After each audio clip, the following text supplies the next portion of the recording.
Good, you're here. And you've done it again. The impossible. Just like I knew you would. Catnap's gone. The red smoke is diverted.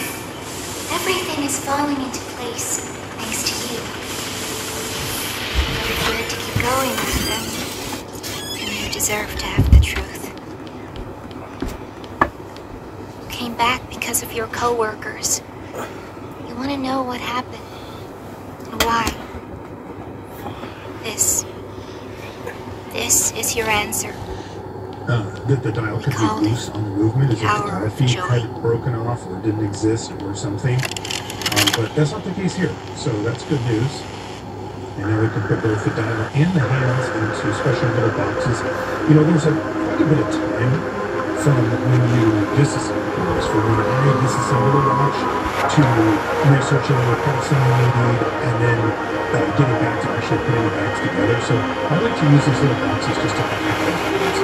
This is a cannon pinning removal tool. It's a specialized tool just for removing cannon pins. If you have one, you can use a couple of different tools. You can use what's called a Presto tool, which is another specialized tool for this purpose, or you can even just use a sturdy pair of tweezers. It's a little riskier to use the tweezers, and it takes a little longer, so I like that. I like buying and tips and tools like that. Any of them that I can have, I'm one of those people. Okay, so let's start the disassembly process here. We'll start by removing the balance itself. As you can see, this is a fairly modern movement even though this watch came out likely in the 60s, is what I would assume. Perhaps the late 50s, but I would agree with you, the early 60s for a piece like this. And again, you know, these type of watch brands, there's a million of them. Basically, the way the Swiss watch industry worked at the time, and it's somewhat true to this day, is that you could start a new watch company, and in order to put Swiss made on it, you had to use basically exclusively Swiss made parts, but you didn't have to make them yourself in Switzerland. You could go to the companies that produce screws or movements or dials or cases or crystals or hands or anything you want, and you could order those, and then, you know, when you got the dial made, you'd have your own company name on the dial, and you would use off-the-shelf parts or even sometimes custom parts from different companies. It was how the Swiss watch industry became what it became. I mean, it hasn't always been the most important watch industry. There was a long time when it was in England. There was even a time, as specifically for pocket watches, where U.S. pocket watches were considered, you know, the highest grade ones. They killed everyone. But it's been the Swiss watch industry that's been the number one for a while. Didn't matter. Okay, so balance out as well as the train wheels. There's a couple of the train wheels. Now we can start taking apart once it was all over, the top half of the barrel bridge. So that's going to be the ratchet wheel. Where they'd never be found. And they as well as the crown wheel. Bodies to stay and so far, everything's coming apart. I can see a decent amount of growth in this movement. It is in dire need of a service, but everything structurally looks pretty good to me so far. I'm happy about that. The fact that the watch was running is also an indicator of that, right? If there's something catastrophic.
I'm very glad that you got out of that terrible place alive.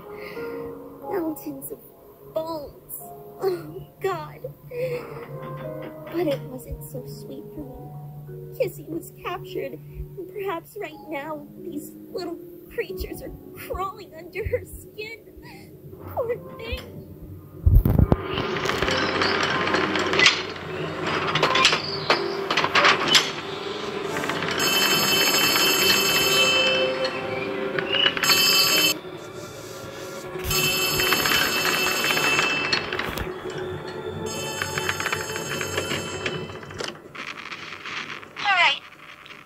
Approaching the laboratory, the place where everyone was born, and this is the last step before the prototype, and we can finally kill him.